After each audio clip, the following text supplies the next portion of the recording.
ارشاد فرمایا فذکر، اے محبوب آپ انہیں نصیحت فرمائیے، فما انت بنعمت ربک بکاہن ولا مجنون، کہ آپ اپنے رب کے فضل سے نہ کاہن ہیں نہ ہی مجنون ہیں۔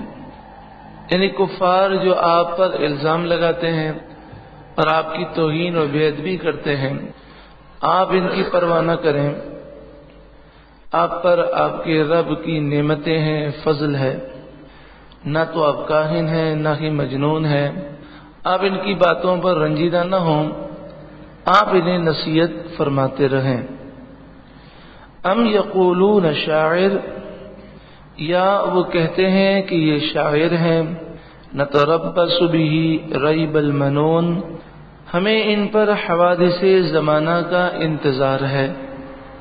یعنی جس طرح ایک زمانے میں ایک شاعر ہوتا ہے، اس کی شاعری کا چرچا ہوتا ہے، اور پھر وہ اس دنیا سے چلا جاتا ہے، پھر اس کی شاعری کا وہ چرچا بھی ختم ہو جاتا ہے۔ جس طرح ہر ایک کو دنیا کے اندر اگر عروج ہے تو زوال بھی ہے، تو وہ کہتے ہیں کہ ہم انتظار کر رہے ہیں کہ کب زمانے کے حوادث انہیں مٹا دیں، حالانکہ وہ اس بات کو سمجھتے نہیں کہ رسول اللہ صلی اللہ علیہ وآلہ وسلم کی شان تو اللہ نے بلند فرمائی، تو وہ تو کبھی کم ہو ہی نہیں سکتی۔ قل، اے محبوب آپ فرمائیے، تربصوا، تم انتظار کرو، تم میرے وصال کا انتظار کرو، فإنی معکم من المتربصین، بے شک میں بھی تمہارے ساتھ انتظار کرنے والا ہوں۔ میں اللہ کے اس وعدے کا انتظار کر رہا ہوں جو اللہ نے مجھ سے فرمایا ہے۔ وہ وعدہ کیا ہے؟ کہ کفار کی تمام سازشیں ناکام ہوں گی اور اسلام کو عروج ملے گا، اور یہ اسلام قیامت تک باقی رہنے والا مذہب ہے۔ کہ رسول اللہ نے فرمایا دنیا کی کوئی طاقت اسلام کو مٹا نہ سکے گی۔ ام تأمرہم احلامہم بہذا، کیا ان کی عقلیں انہیں یہی بتاتی ہیں؟ کیا یہ اتنے بے وقوف ہیں اور اتنے بے عقل ہیں کہ حضور کے کلام کو سن کر وہ شعر و شاعری سمجھ رہے ہیں، حالانکہ قرآن میں شعر و شاعری نہیں ہے؟ کیا وہ حضور کو کاہن اور مجنون سمجھ رہے ہیں؟ یعنی اتنے یہ بے عقل لوگ ہیں۔ ام ہم قوم طاغون، یا وہ سرکش لوگ ہیں، سمجھتے سب ہیں کہ حضور صلی اللہ علیہ وآلہ وسلم اللہ کے سچے رسول ہیں، مگر پھر بھی وہ ضد میں ہیں اور سرکشی میں ہیں۔ ام یقولون تقولہ، یا وہ کہتے ہیں کہ یہ قرآن انہوں نے خود ہی بنا لیا، بل لا یؤمنون، بلکہ اصل بات یہ ہے کہ یہ ایمان نہیں لاتے اور کفر پر وہ ضد پکڑ چکے ہیں۔ اگر یہ کہتے ہیں کہ یہ قرآن شعر و شاعری ہے، اگر یہ اس قرآن کو کہانت اور نجومیوں کی باتیں سمجھتے ہیں، اگر وہ اس قرآن کو کسی فصیح و بلیغ شاعر کا کلام سمجھتے ہیں، تو انہیں دعوت دی جاتی ہے فَلْيَأْتُوا بِحَدِيثٍ مِثْلِهِ إِن كَانُوا صَادِقِينَ، اگر وہ سچے ہیں تو اس قرآن جیسی ایک آیت بنا کر دکھا دیں۔ سارے مل کر بھی قرآن جیسی ایک آیت نہیں بنا سکتے، تو ثابت ہوا کہ یہ قرآن اللہ ہی کی کتاب ہے۔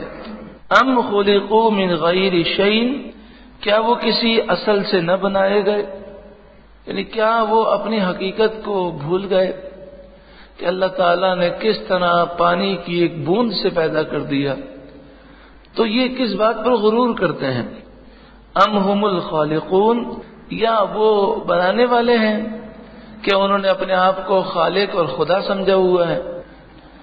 ام خلقوا السماوات والارض، یا آسمان و زمین کیا ان لوگوں نے بنائے؟ آسمان و زمین ان لوگوں نے پیدا کیے؟ یہ بات بھی نہیں، یہ خود مانتے ہیں کہ آسمان و زمین اللہ نے بنائے۔ خود ان سے پوچھو کہ تمہیں کس نے پیدا کیا، تو کہیں گے اللہ نے پیدا کیا۔ تو پھر وہ اللہ کی فرمانبرداری کیوں نہیں کرتے؟ بل لا یوقنون، بلکہ انہیں یقین نہیں ہے۔ ام عندهم خزائن ربک، یا ان کے پاس تمہارے رب کے خزانے ہیں؟ ایسی بات بھی نہیں۔ رب العالمین جسے چاہتا ہے عطا فرماتا ہے، اور ان کفار میں سے کوئی بھی، بلکہ مخلوق میں کوئی بھی رب کے خزانوں کا مالک حقیقی نہیں ہے۔ ام هم المسیطرون، یا وہ حاکم اعلی ہیں۔ مسیطرون سے مراد یہ ہے کہ کیا یہ لوگ اس مقام پر پہنچے ہوئے ہیں کہ یہ جو چاہیں کریں، اللہ کی مرضی مشیت کی انہیں ضرورت ہی نہ ہو؟ جب ایسی بات نہیں ہے، اور اللہ کی مشیت کے بغیر پتا بھی ہل نہیں سکتا، تو پھر یہ غرور کس بات کا کرتے ہیں؟ ام لہم سلم، یا ان کے پاس سیڑھی ہے، وہ سیڑھی جو آسمان تک لگی ہوئی ہو، یستمعون فیہ، جس میں چڑھ کر وہ ساری باتیں سن لیتے ہیں۔ تو انہیں کس نے کہہ دیا کہ وہ یہ کہتے ہیں کہ آخرت کا وجود ہی نہیں ہے، اور جنت و جہنم کے وجود کا انکار کرتے ہیں؟ تو ان کے پاس کیا دلیل ہے؟ کس سے انہوں نے سن لیا؟ فَلْيَأْتِ مُسْتَمِعُهُمْ بِسُلْطَانٍ مُبِينٍ، تو ان کا سننے والا کوئی روشن سند لائے۔ کہ جو بھی باتیں کہتے ہیں ان کے پاس کوئی سند یا دلیل نہیں۔ پھر ایک اور ان کا معاملہ تھا کہ انہیں بیٹیوں سے شدید نفرت تھی، لیکن اللہ تعالیٰ کے لیے کہتے تھے کہ فرشتے اللہ کی بیٹیاں ہیں۔ مجھے یہ چیز دیکھ کر بڑا دکھ ہوا کہ کسی انگریزی کتاب میں جو بچوں کو پڑھائی جاتی ہے، مختلف کورسز چل رہے ہیں، تو اس میں فرشتہ، انگریزی میں فرشتے کے متعلق کوئی سبق تھا، تو فرشتے کی جو تصویر بنائی تھی وہ عورت بنایا تھا انہوں نے فرشتے میں۔ تو یہ وہی سوچ ہے کہ اول تو بات ہے کہ فرشتے کی کوئی خیالی تصویر نہیں بنائی جا سکتی، لیکن انہوں نے خیالی تصویر بنائی تو اس میں بھی اس کو کسی لڑکی کی شکل میں یا عورت کی شکل میں بنانے کی کوشش کی۔ تو یہ مشرکین مکہ یہ کہتے تھے کہ فرشتے عورتیں ہیں اور وہ اللہ کی بیٹیاں ہیں۔ تو فرمایا کہ بیٹیوں سے تمہیں اتنی نفرت ہے؟ اپنے لیے تو تم بیٹی کو ذرا بھی پسند نہیں کرتے، اور اللہ کے لیے تمہیں قرار بھی دینا تھا تو تم نے بیٹیاں قرار دیا۔ ام لہ البنات ولکم البنون، کیا اللہ کے لیے بیٹیاں ہیں اور تمہارے لیے بیٹے ہیں؟ ام تسألہم اجرا، یا تم ان سے کچھ اجرت مانگتے ہو؟ فہم من مغرم مثقلون، کہ وہ جرمانے کے بوجھ تلے دبے ہوئے ہیں۔ یعنی محبوب، کیا آپ نے ان سے کوئی اجرت مانگی ہے کہ تم اسلام لاؤ گے تو تمہیں اتنا مجھے ٹیکس دینا ہوگا؟ ایسی تو کوئی بات نہیں ہے، پھر یہ اسلام کیوں نہیں لاتے؟ ام عندہم الغیب فہم یکتبون، یا ان کے پاس غیب ہے جس سے وہ حکم لگاتے ہیں؟ یہ کیسے فیصلہ کرتے ہیں اور یہ ساری باتیں کہاں سے لاتے ہیں؟ کیا ان کے پاس غیب کا علم ہے؟ ام یریدون کیدا، یا کسی داؤ کے ارادے میں ہے؟ یہ ساری باتیں یہ مکر و فریب کے لیے کر رہے ہیں۔ فالذین کفروا هم المکیدون، تو کافروں ہی پر داؤ پڑتا ہے، یعنی کافر جو فریب کرتے ہیں اس کا انہیں ہی نقصان ہوتا ہے۔ ام لہم الہ غیر اللہ، یا اللہ کے سوا ان کا کوئی اور خدا ہے؟ سبحان اللہ عما یشرکون، ان کی ساری شرکیہ باتوں سے اللہ تعالی پاک ہے۔ وَإِن يَرَوْا كِسْفًا مِّنَ السَّمَاءِ سَاقِطًا، آپ سے یہ کہتے ہیں کہ آسمان کو توڑ دیجئے اور کوئی آسمان کا ٹکڑا عذاب کی صورت میں ہم پر نازل کر دیں تو پھر اسے دیکھ کر ہم ایمان لائیں گے۔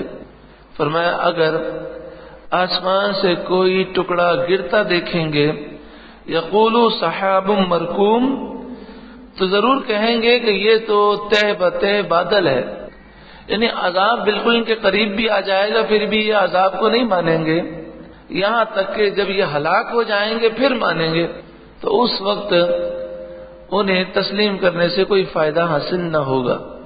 فذرہم، اے محبوب آپ انہیں چھوڑ دیجئے، یعنی آپ انہیں نصیحتیں کرتے رہیں اور یہ جو بکواس کرتے ہیں ان کی باتوں پر آپ رنجیدہ نہ ہوں، حتی یلاقوا یومہم الذی فیہ یصعقون، یہاں تک کہ وہ اپنے اس دن سے ملیں جس میں وہ بے ہوش ہوں گے، وہ قیامت کا دن، یوم لا یغنی عنہم کیدہم شیئا ولا ہم ینصرون، جس دن نہ ان کے مکر و فریب انہیں کام آئیں گے اور نہ ہی ان کی مدد کی جائے گی۔